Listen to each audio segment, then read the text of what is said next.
ಸ್ವಾಗತವನ್ನು ಬಯಸ್ತಾ ಇದ್ದೇನೆ.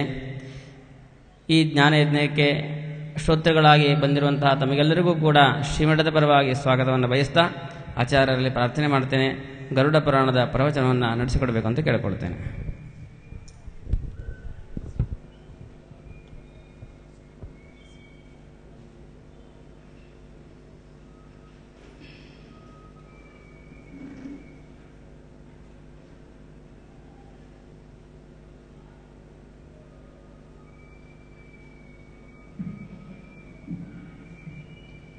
श्रीगुरुभ्यो नमः।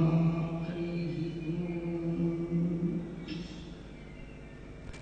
जयति हरिरचिन्त्यः सर्वदेवैकवन्द्यः परमगुरुरविष्टा भक्तितः सज्जनानां निखिलगुणगणार्णो नित्यनिर्मुक्तदोषः सरसिजनयनोऽसौ श्रीपतिर्मानदो नः।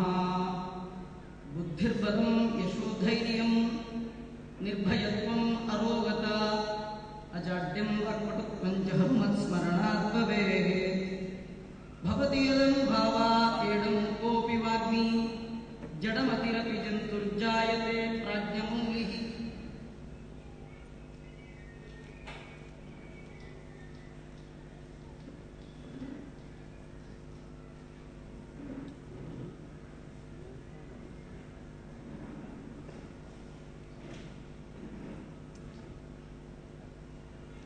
सकल वचन चेतो देवता भारती सा मम वचसि निधत्तां सन्निधिं मानसे च। नमोस्तु तात्विका देवाः विष्णुभक्तिपरायणाः धर्ममार्गे प्रेरयन्तु भवन्तः सर्व एव हि। तपो विद्याविरक्त्यादि सद्गुणोघाकरानहं वादिराजगुरुं वन्दे हयग्रीवदयाश्रयान्। मुकोऽपि यत्प्रसादेन मुकुन्दशयनायते राजराजायते युक्तो राघवेन्द्रं तमाश्रये। आपादमौलिपर्यन्तं गुरूणाम् आकृतिं स्मरेत् तेन विघ्नाः प्रणश्यन्ति सिद्ध्यन्ति च मनोरथाः। स्वस्तिस्तु सतां। ಶ್ರೀಗುರುಭ್ಯೋ ನಮಃ. ಹರಿಃ ಓಂ. ಸರ್ವಜ್ಞಾಚಾರ್ಯರ ಪೀಠದಲ್ಲಿ ಸದುನಾ ವಿರಾಜಮಾನರಾದಂತಹ ಪರಮಪೂಜ್ಯ ಮಹಾಸ್ವಾಮಿಗಳವರ ಪಾದಕಮಲಗಳಿಗೆ ಶಿರಸಾಷ್ಟಾಂಗ ನಮಸ್ಕಾರವನ್ನು ಮಾಡ್ತಾ, ಅತ್ಯಂತ ಪರಮ ಪವಿತ್ರ ಕಾಲ ಚಾತುರ್ಮಾಸ್ಯ ಕಾಲ, ಅದರಲ್ಲಿಯೂ ಪ್ರೋಷ್ಠ ಪದದ ಮಾಸ ಈ ಭಾದ್ರಪದ ಮಾಸ. ಈ ಪ್ರೋಷ್ಠಪದಿ ಮಾಸ ಭಾದ್ರಪದ ಮಾಸದಲ್ಲಿಯೇನೆ ಗಂಗಾ ನದಿ ತೀರದ ಶುಕಸ್ಥಳ ಅಂತ ಇವತ್ತೇನು ನಾವು ಕೇಳ್ತಾ ಇದ್ದೀವಿ, ಅಂತಹ ಸ್ಥಳದಲ್ಲಿ ಪ್ರಾಯೋಪವಿಷ್ಟನಾದ ಶ್ರೀ ಪರೀಕ್ಷಿತ ಮಹಾರಾಜ ನವಮಿಯಿಂದ ಆರಂಭ ಮಾಡಿ ಪೂರ್ಣಿಮಾ ತನಕ ಶ್ರೀಮದ್ ಭಾಗವತವನ್ನು ಶ್ರವಣ ಮಾಡಿ ಭೆಜೆ ಖಗೇಂದ್ರ ಧ್ವಜ ಪಾದ ಮೂಲಂ ಅಂತ ತಿಳಿಸ್ತಾ ಇದ್ದಾರೆ. ಹಾಗೆ ಭಗವಂತನ ಪಾದವನ್ನು ಹೊಂದಿದಂತಹ ಅತ್ಯಂತ ಪರಮ ಪವಿತ್ರತಮವಾದಂತಹ ಕಾಲ ಈ ಪ್ರೋಷ್ಠಪದ ಮಾಸ. ಭದ್ರವಾದ ಮಂಗಳಮಯವಾದ ಪದವಿಯನ್ನು ತಂದುಕೊಡುವಂತಹ ಮಾಸ ಭಾದ್ರಪದ ಮಾಸ. ಈ ಕೃಷ್ಣ ಪಕ್ಷವನ್ನ ಪಿತೃಪಕ್ಷ ಅಥವಾ ಪಕ್ಷ ಮಾಸ ಅಂತ ಕರೀತಾರೆ. ಭಗವಂತನ ಸನ್ನಿಧಾನ ವಿಶೇಷ ಇಲ್ಲಿದೆ. ದಾಸರಾಯರು ಹೇಳುವಾಗ ಹೇಳ್ತಾರೆ, ಪಕ್ಷ ಮಾಸವು ನೀನೆ, ಪರ್ವಕಾಲವು ನೀನೆ, ಸಕಲ ಗ್ರಹ ಬಲ ನೀನೆ, ಸರಸಿಜಾಕ್ಷ. ಈ ಸುಸಂದರ್ಭದಲ್ಲಿ ವೇದವ್ಯಾಸ ದೇವರಿಂದ ರಚಿತವಾದಂತಹ ಪರಮ ಸಾತ್ವಿಕವಾದ ಪುರಾಣಗಳಲ್ಲಿ ಒಂದಾಗಿರ್ತಕ್ಕಂಥದ್ದು ಶ್ರೀಮದ್ ಗರುಡ ಪುರಾಣ ಅಂತ ಹೇಳಿ ಆಚಾರ್ಯರು ತಮ್ಮ ಗ್ರಂಥಗಳಲ್ಲಿ ಅಲ್ಲಲ್ಲಿ ತಚ್ಚೋಕ್ತಂ ಗಾರುಡೆ ಅಂತ ಆ ಗರುಡ ಪುರಾಣದ ಪ್ರಾಮಾಣ್ಯವನ್ನ ಅಲ್ಲಲ್ಲಿ ಉದಾಹರಿಸಿ ತೋರಿಸಿದ್ದಾರೆ. ಈ ಗರುಡ ಪುರಾಣದಲ್ಲಿ 3 ಖಂಡಗಳು ಇರತಕ್ಕಂಥದ್ದು. ಅದರಲ್ಲಿ ಬ್ರಹ್ಮಕಾಂಡ, ಆಚಾರಕಾಂಡ ಅಥವಾ ಪ್ರೇತಕಾಂಡ ಅಂತ ಕರೆಯತಕ್ಕಂಥದ್ದು. ಎರಡನೇದಾಗಿರ್ತಕ್ಕಂಥ ಆಚಾರ ಅಥವಾ ಪ್ರೇತಕಾಂಡ ಅಂತೇನಿದೆ ಅದು 16 ಅಧ್ಯಾಯಗಳಿಂದ ವಿಸ್ತೃತವಾಗಿ ವೇದವ್ಯಾಸ ದೇವರು ರಚನೆ ಮಾಡಿಕೊಟ್ಟಿದ್ದಾರೆ. ಈ ಶುಕ್ಲ ಪಕ್ಷ, ಭಾದ್ರಪದ ಶುಕ್ಲ ಪಕ್ಷ 15 ದಿನಗಳ ಕಾಲ ಭಾಗವತವನ್ನು ಕೇಳಲಿಕ್ಕಾದ್ರೆ, ಕೃಷ್ಣ ಪಕ್ಷದ 15 ದಿನ ಪಿತೃಗಳ ಸಂಬಂಧಪಟ್ಟ ಕಥೆಯನ್ನ, ಆಚಾರವನ್ನ, ವಿಚಾರವನ್ನ ತಿಳ್ಕೊಳ್ಬೇಕಾದಂತಹ ಒಳ್ಳೆಯ ಸುಸಂದರ್ಭ. ಬಹಳ ಆಶ್ಚರ್ಯ ಅಂದ್ರೆ, ಶುಕ್ಲ ಪಕ್ಷದಲ್ಲಿ ಪರೀಕ್ಷಿತ ಮಹಾರಾಜ ಶುಕಾಚಾರ್ಯರನ್ನ ಪ್ರಶ್ನೆ ಮಾಡ್ತಾ, ಸಾಯುವ ಮನುಷ್ಯ ನಿತರಾಂ ಮ್ರಿಯಮಾಣಸ್ಯ, ಖಂಡಿತವಾಗಿ ಸಾಯುವ ಮನುಷ್ಯ ಏನನ್ನ ಮಾಡಬೇಕು ಅದನ್ನ ಹೇಳಿ ಅಂತ ಕೇಳಿದರೆ, ಈ ಪಿತೃಪಕ್ಷದಲ್ಲಿ ಶೌನಕಾದಿಗಳು ಸೂತರನ್ನ ಪ್ರಶ್ನೆ ಮಾಡ್ತಾರೆ, ಸತ್ತ ಮೇಲೆ ಮನುಷ್ಯನಿಗೆ ಮಾಡಬೇಕಾದ್ದೇನು, ಇರುವಾಗ ಏನ್ ಮಾಡಬೇಕು ಅದನ್ನ ಹೇಳುವುದು ಭಾಗವತ, ಸತ್ತ ಮೇಲೆ ಏನ್ ಮಾಡಬೇಕು ಅದನ್ನು ಹೇಳುವುದು ಗರುಡ ಪುರಾಣ. ಇಂತಹ ಶ್ರೇಷ್ಠ ಪುರಾಣದ ಒಳಗೆ ನಿತ್ಯದಲ್ಲಿ ನಾವು ಅಳವಡಿಸಿಕೊಳ್ಳಬೇಕಾದ ಅನೇಕ ಧರ್ಮಗಳನ್ನ ತಿಳಿಸ್ತಾ ಇದೆ. ಮನುಷ್ಯನ ಜೀವನದಲ್ಲಿ ಮನುಷ್ಯನಿಗೆ ಬರುವ ಮರಣ ಏನಿದೆ, ಉಪನಿಷತ್ತು ವರ್ಣನೆ ಮಾಡುತ್ತೆ, ಎನ್ ಮರಣಂ ತದ ಅವಭೃತಂ ಅಂತ. ಜೀವನ ಅನ್ನುವ ದೊಡ್ಡ ಯಜ್ಞದ ಒಳಗೆ ಸಾವುವನ್ನ ಸ್ವಾಗತ ಮಾಡಬೇಕಂತೆ. ಅದರ ಬಗ್ಗೆ ಸರಿಯಾಗಿ ತಿಳಿದವ ಅದನ್ನು ಸ್ವಾಗತ ಮಾಡ್ತಾನೆ. ಜೀವನ ಯಜ್ಞದ ದೊಡ್ಡ ಗಳಿಗೆ ಘಟ್ಟ ಇದು, ಪೂರ್ಣಾಹುತಿ ಎಂಬುದಾಗಿ ಅನುಸಂಧಾನ ಮಾಡ್ತಾನೆ. ಹಾಗಾಗಿ ಹೇಗೆ ನಾವು ಜೀವನದಲ್ಲಿ ಆ ಸನ್ನಿವೇಶವನ್ನು ಎದುರಿಸಬೇಕು, ಸತ್ಕರ್ಮ ಮಾಡಿದವನಿಗೆ ಏನೆಲ್ಲ ಕರ್ಮಗಳು ತನ್ನ ನಂತರ ಆಗ್ತದೆ, ಅದೆಲ್ಲ ಮಾಹಿತಿಯನ್ನು ವೇದವ್ಯಾಸ ದೇವರು ನಮಗೆ ಕೊಡ್ತಾ ಇದ್ದಾರೆ. ಆರಂಭದಲ್ಲಿ ಎಲ್ಲ ಕಥೆಗಳು ಆರಂಭ ಆಗುವಂತೆ ಶೌನಕಾದಿಗಳು ಸೂತರನ್ನ ಪ್ರಾರ್ಥನೆ ಮಾಡ್ತಾ ಇದ್ದಾರೆ. ನೈಮಿಷೇ ನಿಮಿಷ ಕ್ಷೇತ್ರೇ ಋಷೇ ಶೌನಕಾದಯ ಸತ್ರಂ ಸ್ವರ್ಗಾಯ ಲೋಕಾಯ ಸಹಸ್ರ ಸಮಮಾತಸ ತಯೇ ಕದಾದ ಮನೆಯ ಪ್ರಾತ್ ಹುತ ಹುತಾಗ್ನೇಯ ಸತ್ಕೃತಂ ಸೂತಮಾಸೀನಂ ಪ್ರಪ್ರಚ್ಚು ಇದಮಾದರಾತ್. ತಮ್ಮ ಪ್ರಾತಃ ಕರ್ಮಗಳನ್ನೆಲ್ಲ ಮಾಡಿಕೊಂಡಂತಹ ಶೌನಕಾದಿಗಳು ತಾವು ಮಾಡುವಂತಹ ಜ್ಞಾನ ಸತ್ರಕ್ಕೆ ಆಗಮಿಸಿದಂತಹ ಸೂತರನ್ನ ಪ್ರಶ್ನೆ ಮಾಡ್ತಾ ಇದ್ದಾರೆ. ಸುತಾಚಾರ್ಯರೇ, ಕಥಿತೋ ಭವತಾ ಸಮ್ಯಕ್ ದೇವಮಾರ್ಗ ಸುಖಪ್ರದ. ಆಗ್ತಾನೆ ಸೂತಾಚಾರ್ಯರು ಭಗವಂತನನ್ನು ಹೊಂದುವ ಭಕ್ತಿ ಮಾರ್ಗದ ಬಗ್ಗೆ ಭಾಗವತದ ಅನೇಕ ಕಥಾನಕಗಳನ್ನು ವರ್ಣನೆ ಮಾಡಿದರು. ಈ ಪೌರ್ಣಿಮಾ ಅದರ ಮಂಗಳ ಅದನ್ನು ಕೇಳಿದಂತಹ ಶೌನಕಾದಿಗಳು ಕೇಳ್ತಾರೆ, ಇದಾನಿ ಶ್ರೋತುವಿಚ್ಛಾಮೋ ಯಮ ಮಾರ್ಗಂ ಭಯಪ್ರದಂ. ಭಗವಂತನಿಗೆ ವಿಮುಖರಾದವರು ಇಡೀ ಜೀವನದ ಒಳಗೆ ಇಡೀ ತಮ್ಮ ಜೀವನವನ್ನ ದೇವರಿಗೆ ಬೆನ್ನು ಮಾಡಿ ಸಾಗಿಸಿರ್ತಾರೆ. ದೇವರ ಕಡೆ ಮುಖ ಮಾಡೇ ಇರೋದು, ದೇವರಿಗೆ ಬೆನ್ನು ಮಾಡಿ ಭಗವಂತನನ್ನ ಮರೆತು ಇಡೀ ಜೀವನವನ್ನ ನಡೆಸಿದ ಜನ ಯಾವ ಮಾರ್ಗದಲ್ಲಿ ಹೋಗ್ತಾರೆ ಅಂದ್ರೆ ಅತ್ಯಂತ ಭಯಂಕರವಾದ ಯಮ ಮಾರ್ಗಕ್ಕೆ ಹೋಗ್ತಾರೆ. ಅದರ ಬಗ್ಗೆ ಹೇಳಿ, ಯದ್ಯಪಿ ಭಾಗವತ ಪಂಚಮ ಸ್ಕಂದದಲ್ಲಿ ಸೂತರು ಆ ಪಂಚಮ ಸ್ಕಂದದಲ್ಲಿ ಕಡೆ ಕಡೆ ಭಾಗಕ್ಕೆ ನರಕದ ವರ್ಣನೆಯನ್ನೆಲ್ಲ ಮಾಡಿದ್ದಾರೆ. ಆದರೂ ಕೂಡ ಅಲ್ಲಿ ಹೋಗುವ ಮಾರ್ಗ ಅದನ್ನ ನಮಗೆ ಹೇಳ್ರಿ. ತಥಾ ಸಂಸಾರ ದುಃಖಾನಿ ತತ್ಕ್ಲೇಶ ಕ್ಷಯ ಸಾಧನಂ ಐಹಿಕಾಮಶ್ಮಿಕಾನ್ ಕ್ಲೇಶಾನ್ ಯಥಾವತ್ ವಕ್ತುಮರ್ಹಸಿ. ಸಂಸಾರದಲ್ಲಿ ಬರುವಂತಹ ದುಃಖ, ಏನೆಲ್ಲ ದುಃಖಗಳಿದೆ, ಈ ಸಂಸಾರ ಹುಟ್ಟು ಸಾವು ಅನ್ನೋದೇ ಒಂದು ದೊಡ್ಡ ದುಃಖ. ಇದನ್ನ ಕಳೆದುಕೊಳ್ಳುವ ಉಪಾಯ ಏನಾದರೂ ಇದ್ರೆ ಅದನ್ನ ಹೇಳಿ ಅಂತ ಅನೇಕ ರೀತಿಯಿಂದ ಸೂತರು ಅವರನ್ನ ಶೌನಕಾದಿಗಳು ಪ್ರಾರ್ಥನೆ ಮಾಡ್ತಾರೆ. ಪರೀಕ್ಷಿತ ಶುಕಾಚಾರ್ಯರನ್ನ ಭಾಗವತದಲ್ಲಿ ಪ್ರಶ್ನೆ ಮಾಡಿದಾಗಲೂ ನಿಜವಾಗಿ ಪರೀಕ್ಷಿತನಿಗೆ ಆಗ್ಬೇಕಾದ್ದೇನೂ ಇರಲಿಲ್ಲ. ಪಂಚಮ ಸ್ಕಂದದಲ್ಲಿ ಪರೀಕ್ಷಿತ ಪ್ರಶ್ನೆ ಮಾಡ್ತಾನೆ, ನರಕಾಂತ ಒಂದಿದೆಯಲ್ಲ ಅದರ ಬಗ್ಗೆ ಹೇಳಿ ಅಂತ. ಅವನು ಕೇಳಬೇಕಾದ್ದೇ ಇಲ್ಲ. ಯಾಕೆಂದ್ರೆ ತಾಯಿಯ ಗರ್ಭದಲ್ಲಿರುವಾಗಲೇ ಭಗವಂತನನ್ನು ಕಂಡ ಭಾಗವತೋತ್ತಮನಾದ ಪರೀಕ್ಷಿತನಿಗೆ ನರಕದ ಭಯವೇ ಇಲ್ಲ. ಅದು ಅಲ್ಲದೆ ಅವನು ಅದೇ ಕಡೇ ಜನ್ಮ, ಚರಮ ದೇಹ, ಆ ದೇಹ ತ್ಯಾಗ ಆಯಿತು ಅಂದ್ರೆ ಮೋಕ್ಷ ಕಟ್ಟಿಟ್ಟ ಬುದ್ಧಿ. ಆದರೂ ನರಕದ ಬಗ್ಗೆ ಪ್ರಶ್ನೆ ಮಾಡ್ತಾನೆ ಅಂದ್ರೆ ಈ ಪ್ರಶ್ನೆ ಅವನ ಸಲುವಾಗಿ ಮಾಡಿದ್ದಲ್ಲ. ಅವನ ಯಾವ ಪ್ರಶ್ನೆಯೂ ಅವನ ಸಲುವಾಗಿ ಅಲ್ಲ.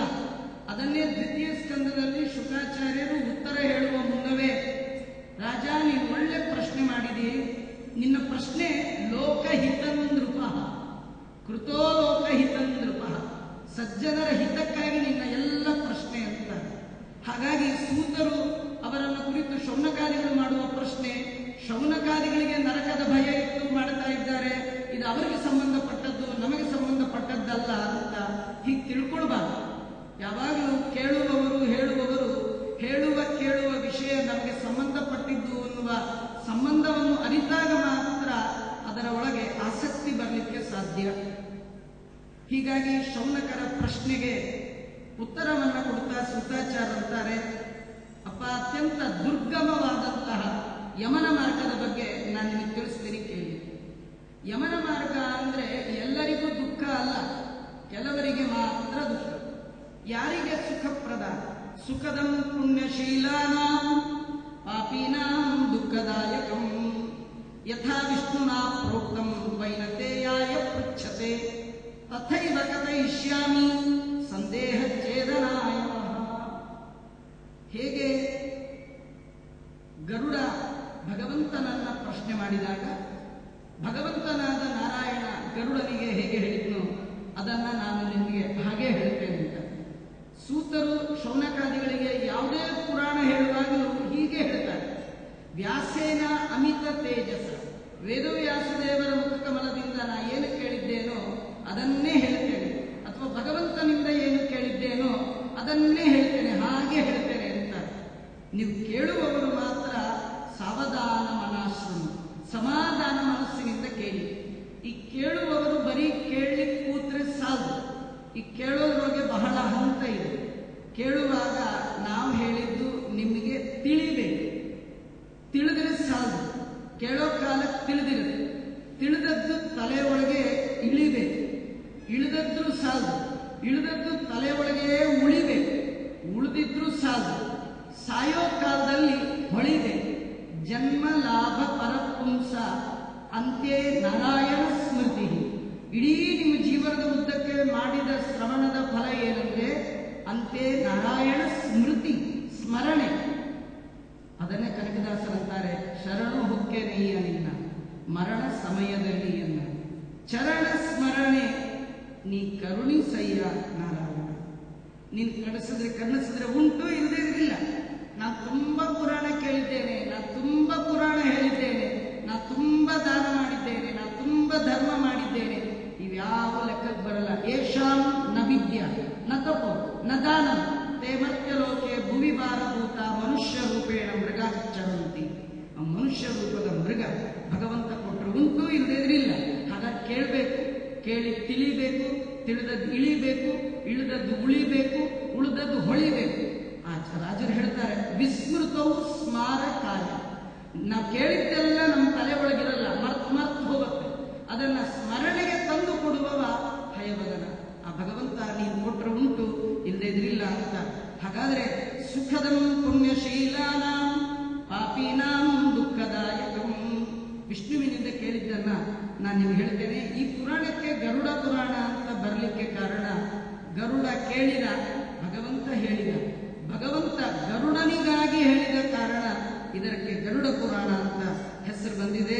ಒಮ್ಮೆ ಗರುಡ ಭಗವಂತನನ್ನ ಕರೆದುಕೊಂಡು ಹೊರಟಾಗ ಅವನಿಗೆ ಭಗವಂತನ ಸಾಮೀಪ್ಯ ಸದಾ ಇರುತ್ತಾದ ಕಾರಣ ದೇವರನ್ನ ಪ್ರಾರ್ಥನೆ ಮಾಡ್ತಾ ಇದ್ದಾನೆ. ಶ್ರೀ ಗರುಡ ಉವಾಚ ಭಕ್ತಿ ಮಾರ್ಗೋ ಬಹುವಿಧ ಖಚಿತೋ ಭವತಾ ಮಮ ತಥಾ ಚ ಕಥಿತಾ ದೇವ ಭಕ್ತಾನಾಂ ಗತಿರುತ್ತಮ. ಭಗವಂತ, ಭಕ್ತರು ನಿನ್ನನ್ನ ಹೊಂದಲಿಕ್ಕೆ ಏನು ಶ್ರೇಷ್ಠ ಮಾರ್ಗ, ಗರುಡ ಮಾರ್ಗ, ಪ್ರತಿಕಾಲಂಬನರು ಅಪ್ರತಿಕಾಲಂಬನರು ಅಂತ ಎರಡು ಬಗೆಯ ಸಾಧನ ಮಾಡತಕ್ಕಂಥ ಜನ ಇದ್ದಾರೆ. ಪ್ರತಿಮೆಯನ್ನ ಆಧಾರ ಮಾಡಿ ಅಲ್ಲಿ ಭಗವಂತನನ್ನ ಕೇಚಿತ್ ಸ್ವದೇಹಾಂತರ ಹೃದಯಾವಕಾಶೆ ಪ್ರಾದೇಶ ಮಾತ್ರ ಪುರುಷಂ ವಸಂತಂ. ಹೃದಯಾಕಾಶದ ಒಳಗೆ ಪ್ರತಿಮೆಯನ್ನಿಟ್ಟು ಅಲ್ಲಿ ಭಗವಂತನ ಆರಾಧನೆ ಮಾಡುವ ಕೆಲವು ಜನರಾದರೆ, ಕಂಡದ್ದೆಲ್ಲ ಕಮಲನಾಭನ ಮೂರ್ತಿ ಅಂತ ಎಲ್ಲೆಡೆಯಲ್ಲಿ ವ್ಯಾಪ್ತನಾದ ನಿನ್ನನ್ನ ನೋಡ್ತಾ ಆ ರೂಪವನ್ನ ಉಪಾಸನೆ ಮಾಡುವ ಕೆಲವು ಜನ ಇದ್ದಾರೆ. ಅವರು ಪ್ರತಿಕಾಲಂಬನರು ಅಪ್ರತಿಕಾಲಂಬನರು, ಶೇಷ ಮಾರ್ಗ ಗರುಡ ಮಾರ್ಗ ಎರಡು ಮಾರ್ಗದಲ್ಲಿ ಬಂದು ನಿನ್ನ ಮನೆಯನ್ನು ಹೊಂದುತ್ತಾರೆ. ಅವರಿಗಾಗುವ ಉತ್ತಮ ಫಲವನ್ನೆಲ್ಲ ಹೇಳಿದ್ದೀಯ ಸ್ವಾಮಿ. ಈಗ ನಿನ್ ಕಡೆಯಿಂದ ಒಂದು ಕೇಳಬೇಕು ಅಂತ ಆಸೆ. ಅದುನಾ ಶ್ರೋತುಮಿಚ್ಛಾಮಿ ಯಮ ಮಾರ್ಗಂ ಭಯಂಕರಂ ತದ್ಭಕ್ತಿ ವಿಮುಖಾನಾಂಚ ತತ್ರೈವ ಗಮನಂ ಸ್ಮೃತಂ. ಸ್ಮೃತಿ ಪುರಾಣಗಳಲ್ಲಿ ಯಾರು ನಿನಗೆ ವಿಮುಖರಾಗಿರ್ತಾರೆ, ಭಗವಂತನ ಸ್ಮರಣೆಯನ್ನ ಬಿಟ್ಟಿರ್ತಾರೆ, ನಮಗೆ ಎಲ್ಲದಕ್ಕೂ ಪುರ್ಸತ್ತಿದೆ, ಹರಿಹರಿ ಎನ್ನಲಿಕ್ಕೆ ಹೊತ್ತಿಲ್ಲ. ಹರಿ ಮಾತ್ರ ಸ್ಮರಣೆ ಇಲ್ಲ, ಇದಕ್ಕೆ ಎಲ್ಲ ಇದೆ. ಭಗವಂತನ ಭಕ್ತಿ ವಿಮುಖರಾದವರು ಹೋಗುವ ಯಮನ ಮಾರ್ಗದ ಬಗ್ಗೆ ಕೇಳಬೇಕು ಅಂತ ಅನ್ನಿಸ್ತಾ ಇದೆ. ದಯಮಾಡಿ ಹೇಳಿ ಅಂತ ಗರುಡ ಹೇಳ್ತಾ ಮತ್ತೆ ಗರುಡ ಒಂದು ಉದ್ಗಾರವನ್ನ ಭಗವಂತನ ಮುಂದೆ ಹೇಳ್ತಾನೆ.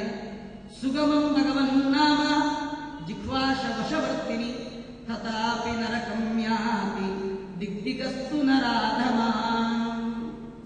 ಅಲ್ಲ ಭಗವಂತ, ಒಂದು ಆಶ್ಚರ್ಯ, ನಿನ್ನ ನಾಮ ಅತ್ಯಂತ ಸುಲಭ.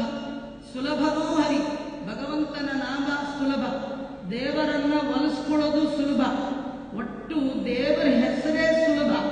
ವಿಷ್ಣು ಸಹಸ್ರನಾಮದಲ್ಲಿ ದೇವರ ಹೆಸರು ಸುಲಭ ಸ್ಮೃತ ಸಿದ್ಧ ಶತ್ರು ಶತ್ರುತಾಪನಃ. ಸುಲಭ ಅಂದ್ರೆ ಸುಲಭ, ಅವನಷ್ಟು ಸುಲಭ ಇಲ್ಲ. ಮಿಕ್ಕ ಎಲ್ಲಾ ದೇವತೆಗಳು ಪರ್ಟಿಕ್ಯುಲರ್, ಇಷ್ಟೇ ನಮಸ್ಕಾರ ಆಗ್ಬೇಕು, ಇಂಥ ಹೂವನ್ನೇ ಇಡಬೇಕು, ಇಂಥ ನೈವೇದ್ಯನೇ ಮಾಡಬೇಕು ಅಂತ. ನಮ್ಮ ಸ್ವಾಮಿ ಒಬ್ಬನೇ, ಪತ್ರಂ ಪುಷ್ಪಂ ಫಲಂ ತೋಯಂ ಯೋಮೇ ಭಕ್ತ್ಯ ಪ್ರಯಚ್ಛತಿ. ಪತ್ರ ಕೊಟ್ಟರು ಸಾಕು, ಪುಷ್ಪ ಕೊಟ್ಟರು ಸಾಕು, ಫಲ ಕೊಟ್ಟರು ಸಾಕು, ಕಡೆಗೆ ನೀರಿಟ್ಟರು ಸಾಕು. ಆದ್ರೆ ನಾವಿಡೋದು ಅವನ್ ತಗೊಳ್ಳಲ್ಲ, ಅವನ್ ಕೇಳಿದ್ದು ನಾವು ಕೊಡಲ್ಲ. ನಮಗೂ ಅವನಿಗೂ ಇಷ್ಟೇ ವ್ಯತ್ಯಾಸ. ಅವನ್ ಕೇಳೋದು ನಾಲ್ಕು, ಒಂದು ಪತ್ರ, ಒಂದು ಪುಷ್ಪ, ಒಂದು ಫಲ, ಒಂದು ತೋಯ. ಈ 4 ಕೃಷ್ಣ ಕೇಳಿದ.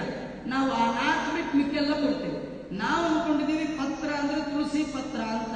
ಒಲ್ಲನೋ ಹರಿಕೊಳ್ಳನು, ತುಳಸಿ ಭಾರಿ ಕಷ್ಟ. ಅವನು ಕೇಳಿದ್ದ ಆ ಪತ್ರ ಅಲ್ಲೇ ಇಲ್ಲ. ಅವನು ಕೇಳಿದ್ದ ಯಾವ ಪತ್ರ ಅಂದ್ರೆ ಊರ್ಧ್ವ ಮೂಲ ಮದಶಾಖಂ ಅಶ್ವತ್ಥಂ ಪ್ರಾಹುರವ್ಯಯಂ. ಈ ಜಗತ್ತನ್ನುವ ವೃಕ್ಷ, ಈ ದೇಹನೇ ಒಂದು ದೊಡ್ಡ ವೃಕ್ಷ. ಇದರೊಳಗೆ ಪತ್ರಗಳು ಅಂದ್ರೆ ಕರ್ಮೇಂದ್ರಿಯಗಳೈದು, ಜ್ಞಾನೇಂದ್ರಿಯಗಳೈದು, ಮನಸ್ಸೊಂದು, 11 ಎಲೆ. ಈ ಎಲೆ ಒಳಗೆ ಒಂದೆಲೆ, ಒಂದೇ ಒಂದು ಪತ್ರ. ಅದ್ಯಾವುದಂದ್ರೆ ಮನಸ್ಸು. ತದಲಂಬಹುಲೋ ಕವಿ ಚಿಂತನೆಯ ಪ್ರವಣಂ ಕುರು ಮಾನಸ ಈಶಪದೆ. ಭಗವಂತನಿಗೆ ಅರ್ಪಣೆ ಮಾಡಬೇಕಾದ ಪತ್ರ ಅಂದ್ರೆ ಮನಸ್ಸು. ಪುಷ್ಪ ಅಂದ್ರೆ ಯಾವ್ಯಾವುದೋ ಬಾಡುವ ಹೂವು ದೇವರು ಬೇಡೋಲ್ಲ. ಬಾಡದ ಹೂವು ನಾವು ಹಾಕ್ಬೇಕು. ಕೆಲವರು ಹಾಕಿದೀವಿ ಅಂತ ಹೇಳಿ ಪ್ಲಾಸ್ಟಿಕ್ ಹೂವು ಹಾಕ್ಬಿಟ್ಟಿರ್ತಾರೆ, ಬಾಡೋದೇ ಇಲ್ಲ, ಆ ಹೂವು ಬರಲ್ಲ. ಬಾಡದ ಹೂವು ಮಧ್ವಾಚಾರ್ಯರು ಪ್ರತಿನಿತ್ಯ ಪೂಜೆ ಮಾಡ್ತಿದ್ರು. ಅವ್ರು ಹೂವು ಏರಿಸಿದ್ರೆ ಬಾಡ್ತಾನೆ ಇರಲಿಲ್ಲ, ಆದ್ರೆ ಅದು ಕಾಣ್ತಾನೂ ಇರಲಿಲ್ಲ. ಅದು ಯಾವ ತರ ಹೂವ? ಪಂಡಿತಾಚಾರ್ಯ ಹೇಳ್ತಾರೆ, ಅಷ್ಟಭಿರ್ಭಾವ ಪುಷ್ಪೈ, ಭಾವನಾತ್ಮಕವಾದ ಪುಷ್ಪವನ್ನ. ಅಹಿಂಸಾ ಪ್ರಥಮಂ ಪುಷ್ಪಂ, ಸತ್ಯಂ ಶೌಚಂ ಇಂದ್ರಿಯ ನಿಗ್ರಹಂ, ಇವೇ ಮೊದಲಾದಂತ ಭಾವನಾತ್ಮಕ ಪುಷ್ಪ ಭಗವಂತನಿಗೆ ಬೇಕು. ಆ ಪುಷ್ಪ ಬಾಡೋದು. ಬಾಡದ ಪುಷ್ಪವನ್ನ ಭಗವಂತ ಬೇಡಿದ್ದಾನೆ ವಿನಃ ಬಾಡುವ ಪುಷ್ಪವನ್ನ ಭಗವಂತ ಬೇಡೋದು. ಪತ್ರಂ ಪುಷ್ಪಂ ಫಲಂ. ಫಲಂ ಅಂದ್ರೆ ಒಂದೊಂದು ಚಾತುರ್ಮಾಸದಲ್ಲಿ ಒಂದೊಂದು ಹಣ್ಣು ಬರೋದೇ ಇಲ್ಲ. ಏಕಾದಶಿ ಅಂತೂ ಬರಲ್ಲ. ಇಲ್ಲೊಂದು ಫಲ ಹೇಳಿದ್ದಾರೆ, ಅದು ಯಾವತ್ತೂ ಇಡ್ಬೋದು, ಯಾವಾಗಲೂ ತಿನ್ಬೋದು, ಅಂತ ಉತ್ತಮವಾದ ಒಂದು ಫಲ ಇದೆ. ಹಾಗಾದ್ರೆ ದೇವರು ಕೇಳಿದ್ದ ಆ ಫಲ, ಅದು ಯಾವ ಫಲ ಅಂದ್ರೆ ನಿಗಮ ಕಲ್ಪ ತರೋರ್ಗಲಿತಂ ಫಲಂ.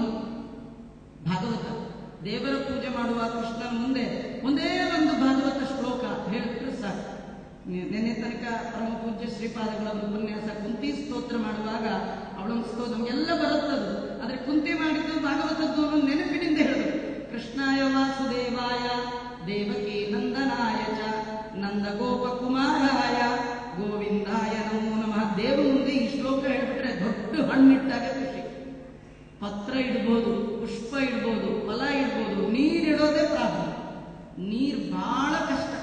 ನೀರು ಯಾವುದು ಅಂದ್ರೆ ದೇವರು ಹೇಳ್ತಾನೆ, ಈ ದೊಡ್ಡ ದೊಡ್ಡ ಮಡಿ ಮಾಡೋರಿಗೆ ಟ್ಯಾಂಕ್ ನೀರು ಬರಲ್ಲ, ನೆಲ್ಲಿ ನೀರು ಬರಲ್ಲ, ಕಡೆ ಬಾವಿದೇ ಬೇಕು, ಹೀಗೆಲ್ಲ ಹುಡುಕಿ ಹೋಗ್ತಾರಲ್ಲ. ಭಗವಂತನಿಗೆ ಬಾವಿ ನೀರು ಮಡಿಗೆ ಬರಲ್ಲ.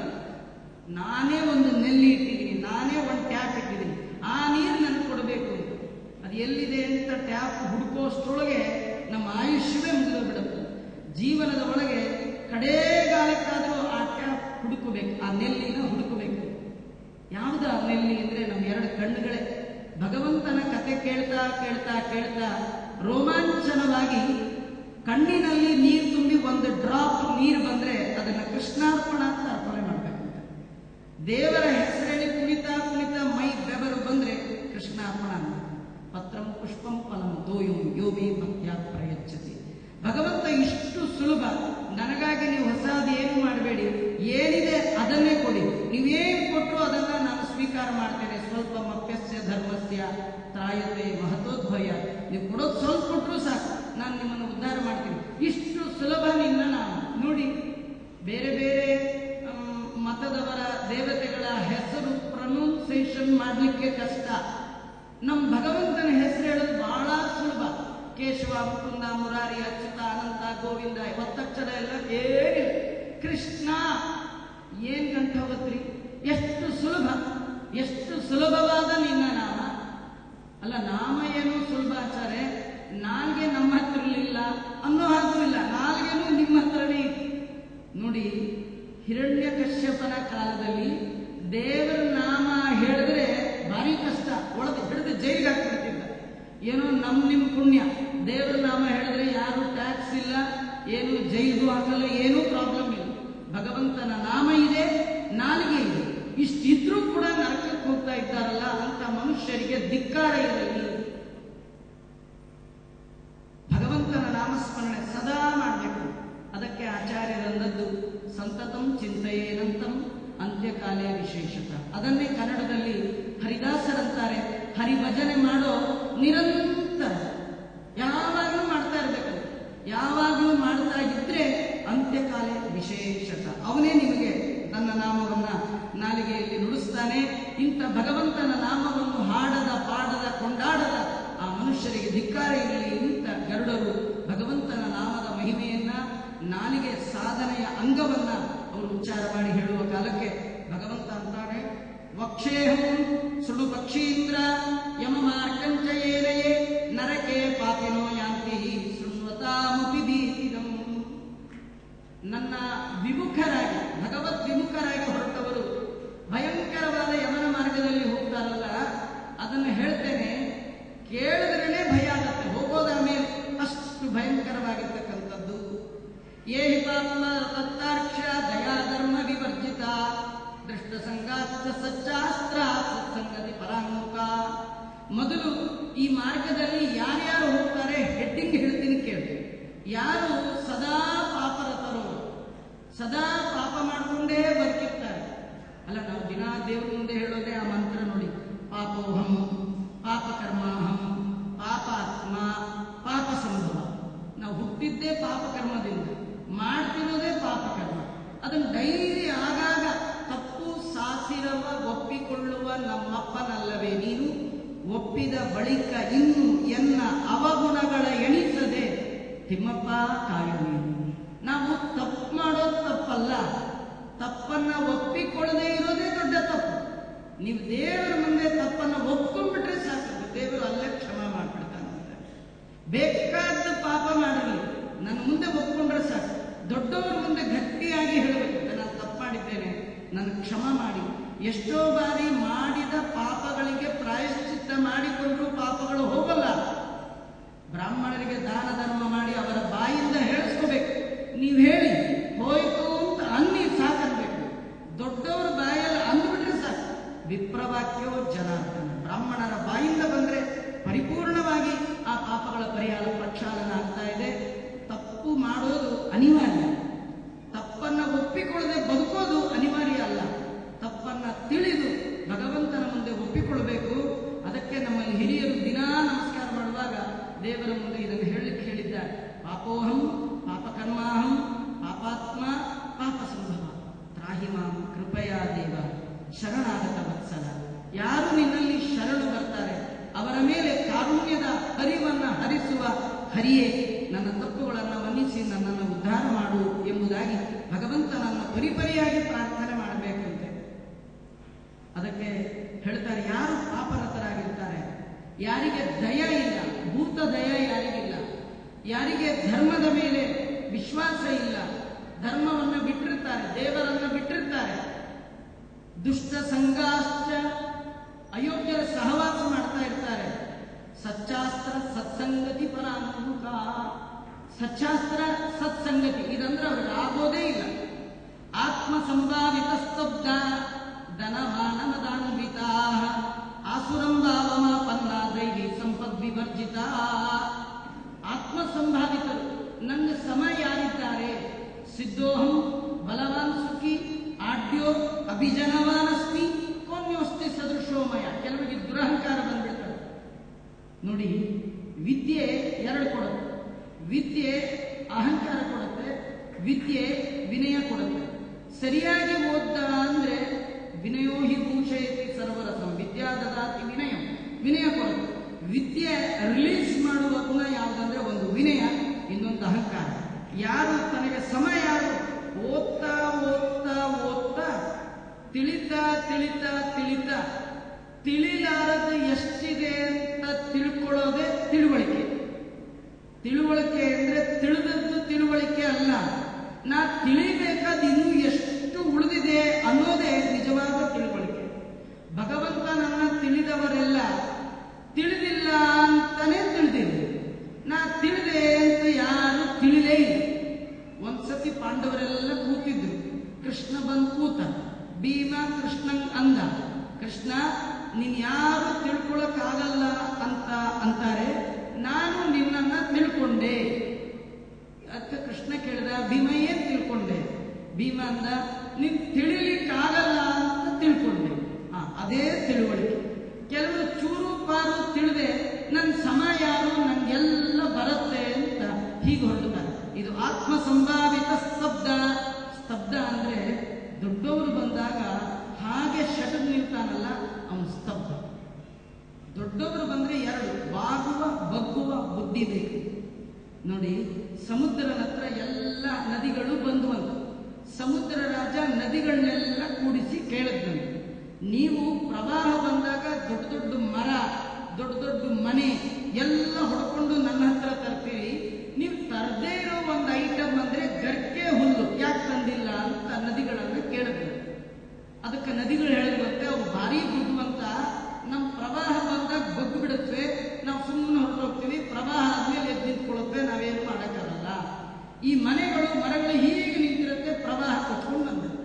ದೊಡ್ಡವರು ಪ್ರವಾಹ ಇದ್ದಾರೆ, ನೀವು ಬಗ್ಗಿದರೆ ಸಂಸಾರ ಸಾಗರ ನಿಮ್ಮನ್ನೇನು ಮಾಡಲ್ಲ. ನೀ ಏನ್ ಮಾಡ್ತೀಯ ಅಂತ ಎದೆ ಕೊಟ್ಟು ನಿಂತ್ರಿ, ಕಾಲ ಪ್ರವಾಹದಲ್ಲಿ ಎಲ್ಲೋ ಹೋಗಿದ್ಬಿಡ್ತೀವಿ. ಅದನ್ನ ಶಾಸ್ತ್ರ ತಿಳಿಸ್ತಾ ಇದೆ. ಸ್ತಬ್ಧ. ಆಮೇಲೆ ಧನ ಮಾನ ಮದಾನ್ವಿತ, ಎರಡೇ ಮದ ಹೇಳ್ತಾರೆ. ದಾಸರಿ 8 ಮದ ಹೇಳ್ತಾರೆ. ಅನ್ನ ಮದ, ಅರ್ಥ ಮದ, ವೈಭವದ ಮದ, ಪ್ರಾಯದ ಮದ, ರೂಪ ಮದ, ಸತ್ವ. ಸತ್ವ ಅಂದ್ರೆ ಕೆಪಾಸಿಟಿ. ಕೆಲವರು ಮಾತಾಡ್ತಾ ಇರ್ತಾರೆ, ನನ್ನೇನ್ ಅನ್ಕೊಂಡಿದ್ದೀರಿ ಅಂತ. ಏನ್ ಅನ್ಕೊಳ್ಳೋದೇನು ಬಂತು, ಇವನ ಯೋಗ್ಯತೆ ಏನು ಅಂತ ಅವನಿಗೆ ಗೊತ್ತಿರುತ್ತೆ. ಸತ್ವದ ಮದ. ಧಾತ್ರಿ ವಶವಾದ ಮದ.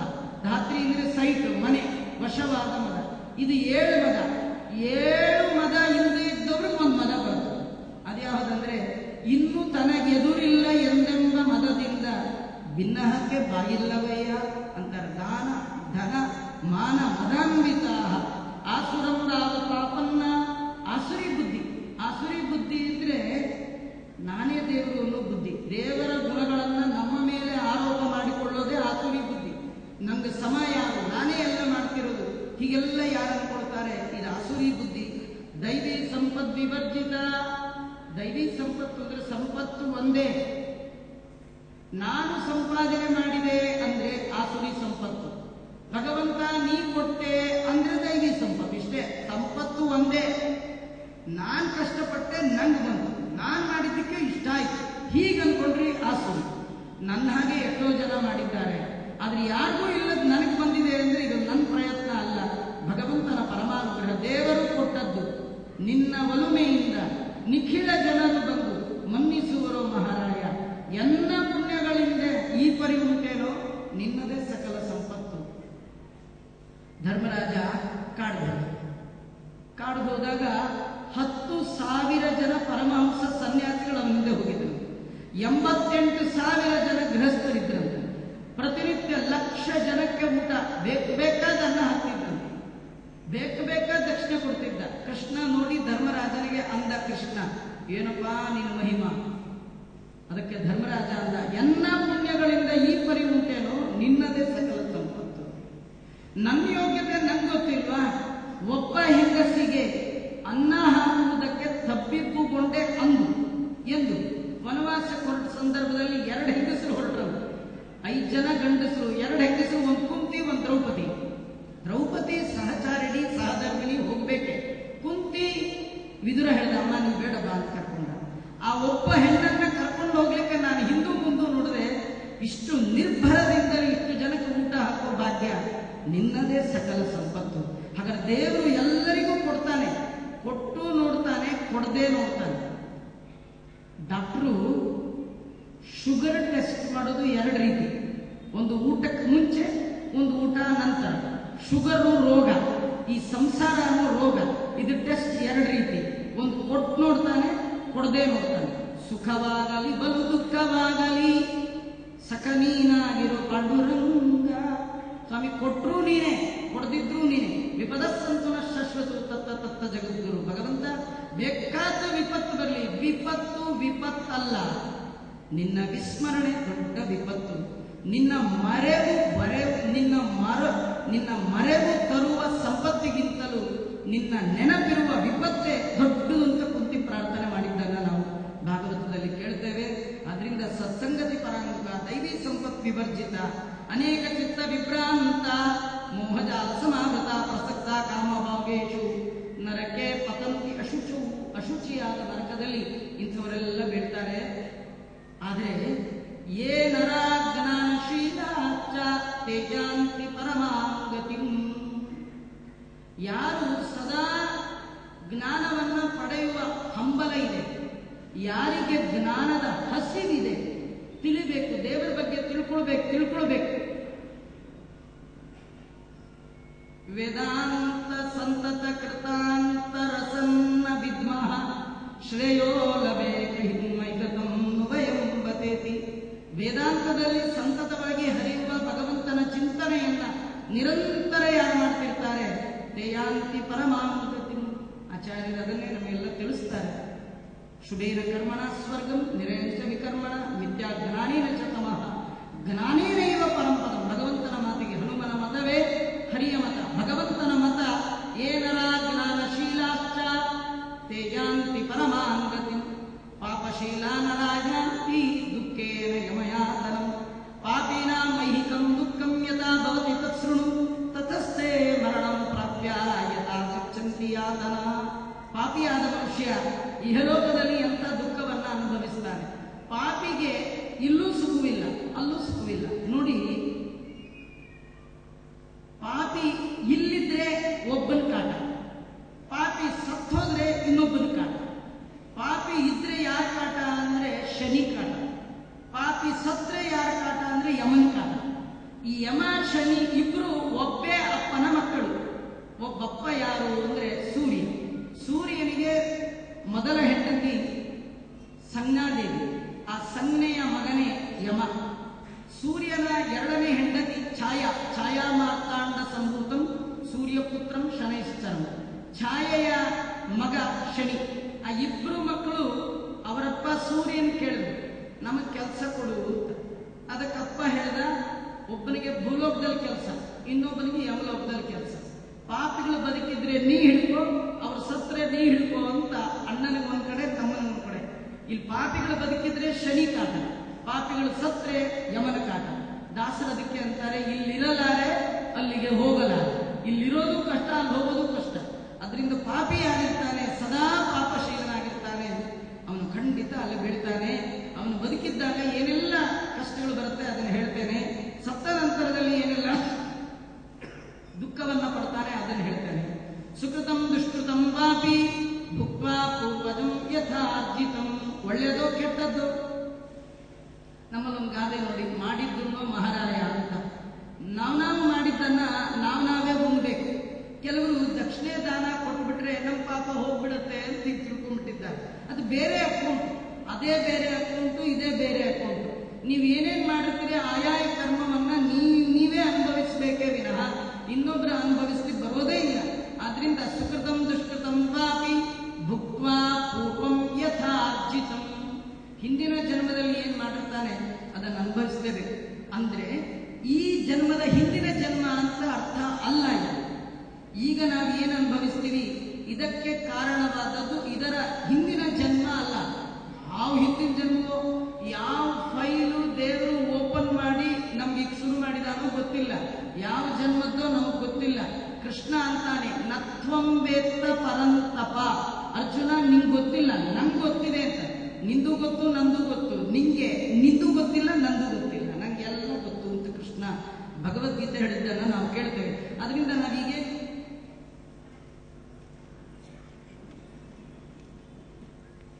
ಈಗ ನಾವು ಈ ಜನ್ಮದಲ್ಲಿ ಏನನ್ನ ಅನುಭವಿಸ್ತೀವಿ ಅದು ಇದೇ ಹಿಂದಿನ ಜನ್ಮದ್ದು ಅಂತ ಅಲ್ಲ. ಯಾವ ಸಾವಿರದ ಹಿಂದೆ ಎಷ್ಟು ಜನ್ಮವೋ ಅದು ಭಗವಂತನಿಗೆ ಗೊತ್ತು. ಹೀಗಾಗಿ ಅವನು ಸುಕೃತವೋ ದುಷ್ಕೃತವೋ ಇಂಥ ದುಃಖವನ್ನ ಅನುಭವಿಸುವ ಸಂದರ್ಭದಲ್ಲಿ ಕರ್ಮಯೋಗ ತದಾ ತಸ್ಯ ಕಶ್ಚಿದ್ ವ್ಯಾಧಿ ಪ್ರಜಾಯತೆ, ಏನೋ ಒಂದು ರೋಗ ಬಂದು ನಮ್ಗೆ ಹಿಡ್ಕೊಳ್ಳುತ್ತೆ. ರೋಗ ಅಂತ ಬರುತ್ತಲ್ಲ, ಅದು ಪಾಪಗಳೇ ರೋಗಗಳಾಗಿ ಕನ್ವರ್ಟ್ ಆಗ್ಬಿಡುತ್ತೆ. ಪೂರ್ವ ಜನ್ಮ ಕೃತಂ ಪಾಪಂ ವ್ಯಾಧಿ ರೂಪೇಣ ಪೀಡ್ಯತೆ. ಹಿಂದಿನ ಜನ್ಮದ ಪಾಪವೇ ರೋಗ ರೂಪದಲ್ಲಿ ನಮ್ಮನ್ನು ಕಾಡುತ್ತೆ. ಅದಕ್ಕೆ ಎಷ್ಟೋ ರೋಗಗಳನ್ನ ಡಾಕ್ಟರ್ ಡಯಾಗ್ನೈಸ್ ಮಾಡಲಿಕ್ಕೆ ಆಗಲ್ಲ. ಅವ್ರು ಡಯಾಗ್ನೈಸ್ ಮಾಡೋಟ್ರು ರೋಗಿನೇ ಅಡ್ರೆಸ್ ಇರೋದು. ಯಾಕಂದ್ರೆ ಅದು ಗೊತ್ತೇ ಆಗಲ್ಲ, ಏನು ಪಾಪ ಮಾಡುತ್ತಾನೋ ಅದಕ್ಕೆ ತಕ್ಕ ಹಾಗೆ ಏನೋ ಒಂದು ಕರ್ಮದಿಂದ ಒಂದು ರೋಗ ಬಂದು ಹಿಡ್ಕೊಂಡು ಬಿಟ್ಟಿರುತ್ತೆ. ಆದ್ರಿಂದ ಕರ್ಮಯೋಗ ತದಾ ತಸ್ಯ ಕಶ್ಚಿದ್ ವ್ಯಾಧಿ ಪ್ರಜಾಯತೆ ಆದಿವ್ಯಾಧಿ ಸಮಾಯುಕ್ತಂ ಜೀವಿತಾಚಾ ಸಮುತ್ಸಕಂ ಕಾಲೋ ಬಲೀಯನ ಹಿ ಅವಜ್ಞಾತಃ ಪ್ರತಿಪದ್ಯತೆ. ಯಾವಾಗ ಆದಿವ್ಯಾಧಿ ಅಂತ ನಮಗೆ ಎರಡು ಬರುತ್ತೆ ರೋಗದಲ್ಲಿ, ಎರಡು, ಒಂದು ದೈಹಿಕ ಕಾಯಿಲೆ, ಇನ್ನೊಂದು ಮಾನಸಿಕ ಕಾಯಿಲೆ. ವಾಯುಸ್ತುತಿ ಹೇಳುವಾಗ ಹೇಳ್ತಾರೆ ನೋಡಿ, ಎರಡು ರೋಗ, ಜನ್ಮಾದಿವ್ಯಾಧ್ಯುಪಾಧಿ ಪ್ರತಿಹತೆ ವಿರಹ. ನಮಗೆ ಆದಿ ವ್ಯಾಧಿ ಮಾನಸಿಕವಾದ ಕಾಯಿಲೆ, ದೈಹಿಕವಾದ ಕಾಯಿಲೆ. ಎರಡು ಕಾಯಿಲೆಗಳು ಮನುಷ್ಯನ ಬಹಳ ಹಿಂಡು ಬಿಡುತ್ತೆ. ಯಾವಾಗ ವಯಸ್ಸಾಗುತ್ತೆ, ಯಾವಾಗ ರೋಗಗಳು ಜಾಸ್ತಿ ಆಗುತ್ತೆ, ಅವಾಗ ಮನುಷ್ಯನಿಗೆ ಬದುಕುವ ಆಸೆ ಹೆಚ್ಚುತ್ತಾ ಹೋಗುತ್ತದೆ. ಯಾರು ಡಾಕ್ಟರ್ ನೋಡಿ ಇದು ಗುಣಪಡಿಸ್ಲಿಕ್ಕೆ ಆಗಲ್ಲ ಅಂತ ಹೇಳಿದ್ರೆ, ಅದು ರೋಗಿಗೆ ಗೊತ್ತಾದ್ರೆ ರೋಗಿ ಏನು ಯೋಚನೆ ಮಾಡ್ತಾನೆ, ಇದಕ್ಕಿಂತ ಒಳ್ಳೆ ಡಾಕ್ಟರ್ ತೋರಿಸಿದ್ರೆ ನಾನು ಉಳಿಬಹುದು ಅಂತ ಅನ್ಕೊಳ್ತಾನೆ. ಇರೋ ಬರೋ ಡಾಕ್ಟರ್ ಎಲ್ಲ ನೋಡಿದ ಮೇಲೂ ಎಲ್ಲಾ ಡಾಕ್ಟರ್ ಹೇಳಿ ನೀವು ಉಳಿಯಲ್ಲ ಅಂದ್ರು ರೋಗಿ ಏನ್ ಅನ್ಕೊಳ್ತಾನೆ, ಇಂಡಿಯಾದಲ್ಲಿ ಆಗದೆ ಇರ್ಬೋದು, ಅಮೆರಿಕಕ್ಕೆ ಹೋದ್ರೆ ಆಗುತ್ತೆ ಅಂತ ಅಲ್ಲಿನೆಲ್ಲ ಹೋಗ್ತಾನೆ.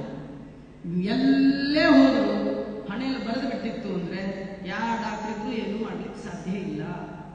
ಅದನ್ನು ಹೇಳ್ತಾರೆ, ಸಾಯೋ ಕಾಲಕ್ಕೆ ಬದುಕಬೇಕು ಅನ್ನೋ ಆಸೆ ಜಾಸ್ತಿ ಆಗುತ್ತೆ. ನಿಮಗೆ ಯಾವಾಗ ಬದುಕಬೇಕು ಅನ್ನೋ ಆಸೆ ಜಾಸ್ತಿ ಆಗ್ತಾ ಇರುತ್ತೆ, ತಿಳ್ಕೊಳ್ಳಿ ಸಾವು ಹತ್ರ ಆಗ್ತಾ ಇದೆ. ಈ ಸಣ್ಣ 10 ವರ್ಷ 20 ವರ್ಷದ ಹುಡುಗರಿಗೆ ಸಾವಿನ ನೆನಪೇ ಇರುತ್ತೆ, ತುಂಬಾ ದೂರ ಇರುತ್ತೆ. ಹತ್ತಿರ ಆದಾಗ ಬದುಕುವ ಆಸೆ ಹೆಚ್ಚುತ್ತಾ ಹೋಗುತ್ತಂತೆ. ಆದರೆ ಕಾಲ ಇಷ್ಟು ಬಲ ಅಂದ್ರೆ ಯಾರನ್ನೂ ಕೇಳಲ್ಲ. ಕಾಲನ ದೂತರ ಕಾಲಿಗೆ ಬಿದ್ದರೆ ನಾಳೆಗೆ ನಿಲ್ಲುವರೇನೋ ಎಲೆಮನ ಮುರಾರಿಯನೇ ಕೊಂಡಾಡ. ಅಂತಕನ ದೂತರಿಗೆ ಕಿಂಚಿತ್ತು ದಯವಿಲ್ಲ. ಕಟ್ಲೆ ತುಂಬಿದ ಮೇಲೆ ಕ್ಷಣ ಮಾತ್ರ ಇರಲಿಲ್ಲ, ಅಟ್ಟಡಿಗೆಯುಂಡಲಿಲ್ಲ, ಇಷ್ಟರಾದರೂ ಕ್ಷಣವಿಲ್ಲ, ಕೊಟ್ಟ ಸಾಲವ ಕೇಳುವ ಹೊತ್ತನರಿಗೆ. ಇದು ಸಾಲ, ಈ ದೇಹ ನಿಮಗಲ್ಲ, ಸಾಧನ ಶರೀರ ಇದು ನೀ ದಯದಿ ಕೊಟ್ಟದ್ದು, ಭಗವಂತ ಕೊಟ್ಟಿದ್ದಿದು, ನಿಮಗಲ್ಲ, ಇದು ಸಾಲ. ಕೊಟ್ಟ ಸಾಲವ ಕೇಳುವ ಹೊತ್ತನರಿಗೆ. ಯಾವಾಗ ದೇಹವನ್ನ ಭಗವಂತ ವಾಪಸ್ ಕೇಳ್ತಾನೋ ಕೊಟ್ಟು ಬಿಡಬೇಕು, ನಿಮ್ ಕೈಲಿಲ್ಲ. ಕೆಲವರು ಅಂತಾರೆ, ಆಚಾರ್ಯ ನಮ್ದೆಲ್ಲ ಮುಗ್ದೋಗಿದೆ, ಯಾವಾಗ ಕರೆದ್ರು ಹೊರಟೋಗ್ತೀನಿ ಅಂತ. ಅಲ್ಲ, ಅವ್ನು ಕರೆಯುವಾಗ ನಿಮ್ಗೇನು ಫೋನ್ ಮಾಡಿ ಹೇಳಲ್ಲ, ಬರ್ತೇನಪ್ಪ ನಾಳೆ ಬೆಳಗ್ಗೆ ಹೋಗೋಣ ಅಂತ ಹೇಳೋದೇ ಇಲ್ಲ, ಹೋಗೇ ಬಿಡ್ತಾರೆ. ಅಂತಕನ ದೂತರಿಗೆ ಕಿಂಚಿತ್ತೂ ದಯವಿಲ್ಲ, ಚೂರು ದಯ ಇಲ್ಲ. ಅವನು ಬಹಳ ಬಲ, ಕಾಲ ಪ್ರವಾಹ ಭಾರಿ ದೊಡ್ಡದು. ತಸ್ಯಾಪ್ಯಜಾತ ನಿರ್ವೇದೋ ಪ್ರಿಯಮಾಣ ಸ್ವಯಂ ಮೃತೈ ಜರಯೋಪಾತ ವೈರೂಪ್ಯೋ ಮರಣಾದಿ ಗೃಹೇ. ಅಂತ್ಯಕಾಲ ಇಷ್ಟನ್ನೇನು ಸಾಯ್ತಿರ್ತಾನೆ, ಆದರೂ ವೈರಾಗ್ಯ ಬರಲ್ಲ. ವೈರಾಗ್ಯ ಅಂದ್ರೆ ಎರಡು ಅರ್ಥ. ಭಗವಂತನಲ್ಲಿ ವಿಶೇಷವಾಗಿ ಪ್ರೀತಿ ಭಕ್ತಿ ಬರಬೇಕು, ಸಂಸಾರದ ಮೇಲೆ ವಿಶೇಷವಾಗಿ ಏಯತಾ ಬುದ್ಧಿ, ಇದು ಕೆಟ್ಟದು, ಇದು ನನ್ನ ಹಿಂದೆ ಬರೋಲ್ಲ ನಾನು ಏನೆಲ್ಲ ನಂಬಿದ್ದೇನೆ ಇದ್ಯಾವುದು ನನ್ನಿಂದೆ ಬರಲ್ಲ ಅನ್ನುವ ಬುದ್ಧಿ ವೈರಾಗ್ಯ. ಅಸಂಗ ಆತ್ಮ ವ್ಯತಿರಿಕ್ತ ವಸ್ತುನಿ ದೃಢಾರತಿ ನಿರ್ಗುಣಿ ಬ್ರಹ್ಮಣಿ ಇಚ್ಛೆ. ಭಗವಂತ ಒಬ್ಬನೇ ನನ್ನಿಂದೆ ಬರೋದು. ನಾನು ಪ್ರೀತಿ ಮಾಡೋದಾದ್ರೆ ಅವನನ್ನೇ ಮಾಡಬೇಕು, ನಂಬಿದ್ರೆ ಅವನ್ನೇ. ಆರು ಸಂಗಡ ಬಾಹೋರಿಲ್ಲ ನಾರಾಯಣ ನಿನ್ನ ನೆರೆ ಬಾಹೋದಲ್ಲದೆ ಆರು ಸಂಗಡ ಬಾಹೋರಿಲ್ಲ. ಎಂಥ ದಾಸರ ಹಾಡು ನೋಡಿ. ನಮ್ಮನ್ನ 9 ತಿಂಗಳು ಗರ್ಭದಲ್ಲಿಟ್ಟು ಹೊತ್ತು ಹೆತ್ತು ಸಾಕಿ ಸಲುಹಿದ ತಾಯಿ 10 ಕಳೆ ಹೂಗಳಲ್ಲದೆ ಮತ್ತೆ ಬಾರಳು ನೋಡು. ಮಕ್ಕಳು ತಾಯಿ ಮುಂದೆ ಸಾಯ್ತಾರೆ. ಎಷ್ಟು ಪ್ರೀತಿ ತಾಯಿಗೆ, ತನ್ನ ದೇಹವನ್ನು ಹಂಚಿಕೊಟ್ಟಿರ್ತಾಳೆ. ಆದರೂ ಕೂಡ ಮಗ ಸತ್ರೆ ಮಕ್ಕಳು ಸತ್ರೆ ಅಳ್ತಾ ಕಳಿಸ್ತಾಳೆ ವಿನಃ ಹಿಂದೆ ಬರ್ಲಿಕ್ಕೆ ಸಾಧ್ಯ? ತಾಯಿನೇ ಬರ್ದಿದ್ಮೇಲೆ ಇನ್ಯಾರು ಬರ್ತಾರೆ? ಮಂಚ ಬಾರದು ಮಡಲಿ ಬಾರದು ಕಂಚು ಕನ್ನಡಿ ಬಾರವು ಸಂಚಿತಾರ್ಥ ಫಿಕ್ಸೆಡ್ ಡೆಪಾಸಿಟ್. ಸಂಚಿತಾರ್ಥ ಮತ್ತೆ ಬಾರದು. ಏನ್ ಮಾಡ್ಬೇಕು ಅಂತೀರಿ? ಮುಂಚೆ ಮಾಡಿರೋ ಧರ್ಮವ. ಯಾವ ಧರ್ಮ ಅಂದ್ರೇನು? ಪ್ರೋಜ್ಜಿತ ಕೈತವೋತ್ರ ಪರಮೋ ನಿರ್ಮತ್ಸರಾಣ ಸತ. ಅದೇ ಧರ್ಮ, ಭಾಗವತ ಧರ್ಮ ಮಾಡಿರೋದು. ಮುಂಚೆ ಮಾಡಿರೋ ಧರ್ಮವ. ಗೋವಿಂದ ನಮೋ ಗೋವಿಂದ ನಮೋ ಗೋವಿಂದ ನಾರಾಯಣ. ಗೋವರ್ಧನ ಗಿರಿಯ ನೆತ್ತಿದ ಗೋವಿಂದ ನಮ ರಕ್ಷಿಸೈ. ಇಷ್ಟು ವಯಸ್ಸಾಗಿರುತ್ತೆ, 100 ರೋಗ ಕಿತ್ತಿಂತಿರುತ್ತೆ, 100 ತಾಪತ್ರಯ ಮನೆಯಲ್ಲಿರುತ್ತೆ. ಹೆಂಡತಿ ಸರಿಗಿರಲ್ಲ, ಗಂಡ ಸರಿಗಿರಲ್ಲ, ಮನೆ ಓನರ್ ಸರಿಗಿರಲ್ಲ, ಮಕ್ಕಳು ಸರಿಗಿರಲ್ಲ, ಸೊಸೆ ಸರಿಗಿರಲ್ಲ. ಆದ್ರೂ ಮನೆ ಬಿಟ್ಟು ಬರ್ಲಿಕ್ಕೆ ರೆಡಿ ಇರಲ್ಲ. ವೈರಾಗ್ಯ ಅನ್ನೋದು ಬರೋದೇ ಇಲ್ಲ. ಇನ್ನು ಜೀವಿತಾಚ ಸಮುತ್ಸಕ, ಇನ್ನು ಬದುಕಬೇಕು ಬದುಕಬೇಕು ಅಂತ ಪ್ರಯತ್ನ ಮಾಡ್ತಾನೆ. ನಿನ್ನ ದೇವರಂತಾನೆ, ಅಲ್ಲಪ್ಪ ಇಷ್ಟು ದಿವಸ ಬದುಕಿದ್ದೆ, ಏನ್ ಮಾಡಿದೆ? ಏನ್ ದೇವ್ರ ಪೂಜೆ ಮಾಡಿದ್ಯಾ, ದಾನ ಮಾಡಿದ್ಯಾ, ಧರ್ಮ ಮಾಡಿದ್ಯಾ? ನಿನ್ ಕೈ ನಡೀತಿದ್ದಾಗ ಏನ್ ಮಾಡಿದೆ? ಕಣ್ಣು ಕೈ ಕಾಲ್ ಕಿವಿ ನಾಲಿಗೆ ಇರಲಿಕ್ಕೆ ಮಣ್ಣು ಮುಕ್ಕಿ ಮರುಳಾಗುವರೆ ಓಡಿ. ಎಷ್ಟು ಕೊಟ್ಟಿದ್ದೆ? ಕಣ್ಣು ಕೊಟ್ಟಿದ್ದೆ, ಕೈ ಕೊಟ್ಟಿದ್ದೆ, ಕಾಲು ಕೊಟ್ಟಿದ್ದೆ. ಜರೆಯೋಪಾತ ವೈರುಪ್ಯೋ, ಜರ ಮುಪ್ಪು ಬಂದಾಗ ವಿಕಾರ ಮುಖ ಆಗ್ಬಿಟ್ಟಿರುತ್ತೆ. ಏನ್ ಚೆನ್ನಾಗಿರಲ್ಲ, ಆದ್ರೂ ಕನ್ನಡಿ ಮುಂದೆ ನಿಂತ್ಕೊಳ್ಳೋದು ಬಿಡ. ಏನ್ ತಲೆ ಬಾಚೆ ಬಾಚ್ತಾನೆ, ಕೂದಲು ಹೋಗಿದ್ರು ಸೈಡಲ್ಲಿರೋದೇ ಬಾಚ್ತಾನೆ, ತೆಗೆದು ಇಲ್ಲೆಲ್ಲ ಹೊರಕೊಡ್ತಾನೆ. ಏನೇನೋ ಮಾಡಿ ಒದ್ದಾಡ್ತಾನೆ. ಬೆಳಗ್ಗೆ ಕೆಲವು ಮುಖ ನೋಡ್ಬೇಕು, ಕೂದಲೆಲ್ಲ ಹೀಗೆಲ್ಲ ಆಗಿ ಎಲ್ಲೋ ಸಾಕ್ಷಾತ್ ರಾಕ್ಷಸರ ಕೆಳಗಿಳಿದ್ರವನು. ಅದನ್ನೇನು ಬಾಚಿದ್ದೇ ಬಾಚಿದ್ದು. ವಯಸ್ಸಾಗ್ತಾ ಆಗ್ತಾ ನಮ್ಮ ಮುಖ ನಮ್ಗೆ ಅಸಖ್ಯ ತಂದು ಬಿಡುತ್ತೆ. ಇಷ್ಟು ಅಸಖ್ಯ ಆದರೂ ಕೂಡ ಆ ದೇಹದ ಮೇಲೆ ಭಾರೀ ಪ್ರೀತಿ. ನೀನು ಎಷ್ಟೇ ಪ್ರೀತಿ ಮಾಡಿದ್ರು ನಿನ್ನ ಗಮನ ಮತ್ತಿನ್ಯಾವುದು. ನೋಡ್ರಿ, ಮ್ಯಾಕ್ಸಿಮಮ್ ಫಂಕ್ಷನ್ ಅಂದ್ರೆ ಮನುಷ್ಯನಿಗೆ ಹುಟ್ಟಿದ ತಕ್ಷಣ ಒಂದು ನಾಮಕರಣ, ಒಂದು ಮುಂಜಿ, ಒಂದು ಬರ್ತ್ಡೇ, ಒಂದೇನು ಹೋಮ ಹವನ, ಕಡೆ ಒಂದು ಮದುವೆ. ಈ ಮದುವೆ ಫಂಕ್ಷನ್ ಮುಗಿದ್ಮೇಲೆ ಇನ್ನೇನಿದೆ? ಇನ್ ಕೆಲವರು 60 ವರ್ಷ ಶಾಂತಿ, 80, 90, 98. ಮುಂದೇನಿದೆ ಶಾಂತಿ? ಇನ್ನೇನ್ ಶಾಂತಿ ಇಲ್ಲ. ನಿಮ್ಮ ಹೆಸರಲ್ಲಿ ಒಂದು ಊಟ ಅಟ್ಟೆ, ಇಂದ್ರಾರಮಣ ಗೋವಿಂದ, ಮತ್ತೇನಿಲ್ಲೇ ಇಲ್ಲ.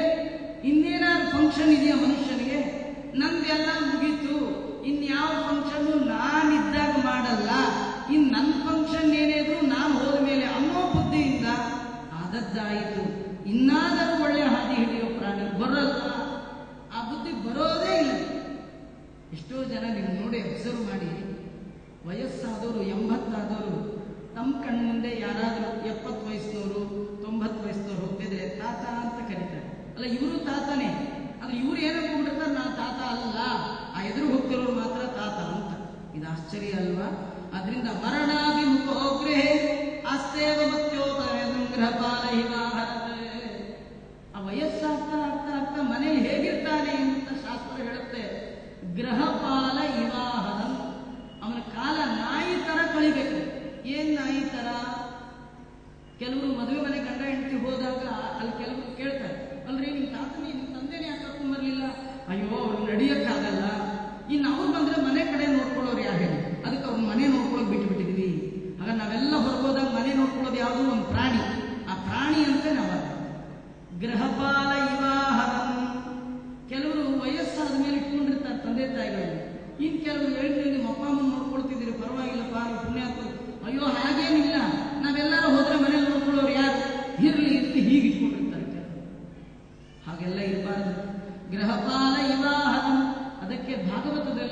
ಶುಕ್ರಾಚಾರ್ಯರು ಪರೀಕ್ಷಿತ ಮಹಾರಾಜನಿಗೆ ಒಂದು ಮಾತು ಹೇಳ್ತಾರೆ, ನೋಡಪ್ಪ ಪರೀಕ್ಷಿತ, ನಿಂಗೆ ದೇವರು ನೋಡೋ ಆಸೆ ಇದ್ರೆ ಮೊದಲು ಮನೆ ಬಿಡಬೇಕು ಅಂತ. ಮನೆ ಬಿಡಬೇಕು ಅಂದ್ರೆ ಏಕದಮ್ ಬಿಟ್ಬಿಡ್ಬಾರ್ದು. ಪುರಾಣ ಕೇಳಿ ಮಾನಸ ಮನೆ ಬಿಟ್ಟು ಹೋಗ್ಬಿಟ್ರು ಅಂದ್ರೆ ಆಚಾರ ಬಿಡ್ಕೋತ, ಈ ಆಚಾರ ಹೇಳಿದಕ್ಕೆ ಮನೆ ಬಿಟ್ಟೋದ್ರು ಅಂತ. ಹಾಗಲ್ಲ, ಆದಷ್ಟು ಮನೆಯ ಆಗಾಗ ಆಗಾಗ ಬಿಟ್ಟು ಹೋಗ್ತಾರೆ. ಪುಣ್ಯತೀರ್ಥ ಜಲಾಪ್ಲುತಃ, ಎಲ್ಲೆಲ್ಲಿ ಪುಣ್ಯ ನದಿಗಳು ಹರಿಯತ್ತೆ ಅಲ್ಲಿಗೆ ಆಗಾಗ ಆಗಾಗ ಹೋಗ್ಬೇಕು. ಎಲ್ಲೂ ಹೋಗ್ಲೇಬೇಡಿ, ಇಲ್ಲಿ ಬಂದ್ರೆ ಸಾಕು. ಮಧ್ವ ಸರೋವರ ಸ್ನಾನ, ಮುದ್ದು ಕೃಷ್ಣನ ದರ್ಶನ ಅಂತ 2 ಕೆಲಸ ಮಾಡಿಬಿಟ್ರೆ ಸಾಕು. ಮಧ್ವಾಚಾರ್ಯ ತೋರಿಸಿದ 2 ಬೆರಳು ಇಷ್ಟೇ, ನಿಮ್ಮ ಜೀವನದಲ್ಲಿ 2 ಮಾಡಿ. ಮಧ್ವ ಸರೋವರ ಸ್ನಾನ, ಮುದ್ದು ಕೃಷ್ಣನ ದರ್ಶನ ಆಗಾಗ ಆಗಾಗ ಮಾಡಿ ಅಂತ. ಆಗಾಗ, ಯಾಕಂದ್ರೆ out off site out of mind. ನೀವು ಮನೆ ಒಳಗಿದ್ದರೆ ನಿಮ್ಮ ಮನಸ್ಸು ಮನೆ ಒಳಗಿರೋರ ಮೇಲೆ ಇರುತ್ತೆ. ನೀವು ಮನೆಯಿಂದ ಆಚೆ ಹೋದ್ರೆ ನಿಮ್ಮ ಮನಸ್ಸು ಮನೆಯವ್ರನ್ನ ಮರೆಯುತ್ತೆ. ಹಾಗೆ ಸ್ವಲ್ಪ ಮರಿತಾ ಮರಿತಾ ಭಗವಂತನಲ್ಲಿ ಭಕ್ತಿಯನ್ನ ಹೆಚ್ಚು ಮಾಡಲಿಕ್ಕೆ ಸಾಧ್ಯ. ವಯಸ್ಸಾದಾಗ ಅದು ಹೆಚ್ಚೆಚ್ಚು ಆಗ್ತಾ ಹೆಚ್ಚೆಚ್ಚು ಮನೆ ಮೇಲೆ ಒಲವು ಬೆಳೀತಾ ಹೋದರೆ ಬಹಳ ಕಷ್ಟ ಆಗುತ್ತೆ ಬಿಟ್ಟು ಹೋಗುವಾಗ.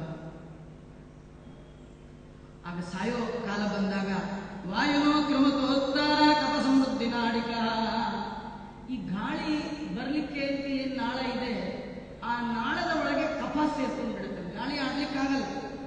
ಆಗ ಕಂಠೆ ಗುರಗುರ ಆಯತೆ, ಶಬ್ದ ಶುರುವಾಗುತ್ತದೆ ಕಂಠದಲ್ಲಿ. ಅಲ್ಲಿ ತನಕ ಅವನ ಜನ್ಮದಲ್ಲಿ ಕೇಳಿರಲ್ಲ ಆ ಸೌಂಡ್ ಅವನ ಕಂಠದಲ್ಲಿ ಬರುತ್ತದೆ. ಯಾರಾದ್ರೂ ಸರಿಯಾಗಿ ಪುರಾಣವನ್ನು ಶ್ರವಣ ಮಾಡಿದ್ರೆ, ಮಾಡಿದ್ದು ನೆನಪಿದ್ರೆ, ಸೌಂಡ್ ಬಂದಾಗ ಅವನಿಗೆ ಗೊತ್ತಾಗತ್ತೆ ನನ್ನ ಕತೆ ಮುಗೀತು ಅಂತ. ಆಗ ನಾರಾಯಣ ಸ್ಮರಣೆ ಮಾಡ್ಲಿಕ್ಕಾಗುತ್ತೆ. ಅವನಿಗೆ ಸೌಂಡ್ ಬಂದಾಗ ಪುರಾಣ ಕೇಳಿರಲಿಲ್ಲ ಅಂತ ಆದ್ರೆ ಇದೇನೋ ವಿಚಿತ್ರ ಸೌಂಡು, ನೀರು ಕುಡಿದು ಹೋಗ್ಬಿಡುತ್ತೆ ಅಂತ ಹಿಂಗೆ ತಿಳ್ಕೊಳ್ತಾನೆ. ನಂದು ಇದು ಅಂತ್ಯಕಾಲ ಅನ್ನುವ ನೆನಪು ಅವನಿಗೆ ಬರೋದೇ ಇಲ್ಲ. ಶಯಾನಃ ಪರಿಶೋಚದ್ಭಿ ಪರಿವೀತ ಸ್ವಬಂಧುಭಿ, ಅವನು ಮಲಗಿರ್ತಾನೆ, ಸುತ್ತಲೂ ಅವನ ನೆಂಟರು ಇಷ್ಟು ನಿಂತು ಬಿಟ್ಟಿರ್ತಾರೆ. ನಿಂತ್ಕೊಂಡು ಅವನು ನೋಡ್ತಾ ಯಾರೋ ಡೆತ್ ಬೆಡ್ ಅಲ್ಲಿ ಇರ್ತಾನೆ, ಅವನನ್ನ ಸುತ್ತಲೂ ಇರುವ ನೆಂಟರು ನೋಡ್ತಾ ಮಾತಾಡ್ತಿರ್ತಾರೆ. ವಾಚ್ಯಮಾನೋಪಿನ ಬ್ರೂತೆ ಕಾಲಪಾಶವ ಶಂಕತ, ಕಾಲನ ಹಗ್ಗಕ್ಕೆ ಕುತ್ತಿಗೆ ಕೊಟ್ಟವ ತನ್ನ ಬಂಧುಗಳು ಮಾತಾಡ್ತಿದ್ರು, ಮಾತಾಡ್ಲಿಕ್ಕಾಗಲ್ಲ. ಅವ್ರಂತಿರ್ತಾರೆ, ಅಯ್ಯೋ ನಿಮ್ಗೆ ಹಿಂಗಾಗಬಾರ್ದಿತ್ತು, ನೀವೇನು ಯೋಚನೆ ಮಾಡಬೇಡಿ, ನೀವೇನು ಯೋಚನೆ ಮಾಡಬೇಡಿ.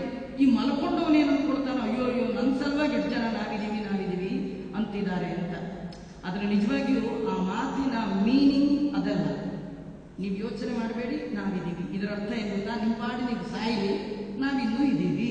ನಿಮ್ಮ ಪಾಡಿ ನೀವು ಸಾಯಿಲಿ, ನಾವೇ ನಿಮ್ಮ ಜೊತೆ ಬರೋರಲ್ಲ. ನೀವು ನೋಡಿ, ಕೆಲವರು ಸತ್ತಾಗ ಅಳ್ತಾರೆ.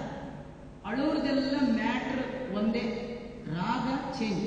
ಅಳೋರು ಏನು ಹೇಳ್ತಾರೆ ನೋಡಿ, ಅಯ್ಯೋ ನನ್ ಬಿಟ್ಟು ಹೋಗ್ಬಿಟ್ರಲ್ಲ, ಅಯ್ಯೋ ನನ್ ಬಿಟ್ಟು ಹೋಗ್ಬಿಟ್ರಲ್ಲ ಅಂತಿರ್ತಾರೆ. ಸತ್ತೋನು ದಿಢೀರ್ ಅಂತ ಎದ್ಬಿಟ್ಟು, ಹೌದು ನಿನ್ ಬಿಟ್ಟು ಹೋಗಕ್ಕಾಗಲ್ಲ, ನನ್ನ ಜೊತೆ ಬರ್ತೀಯಾ ಅಂದ್ರೆ ಯಾರ್ಯಾರು ಹೋಗ್ತೀವಿ? ಯಾರು ಹೋಗಕ್ಕಾಗಲ್ಲ.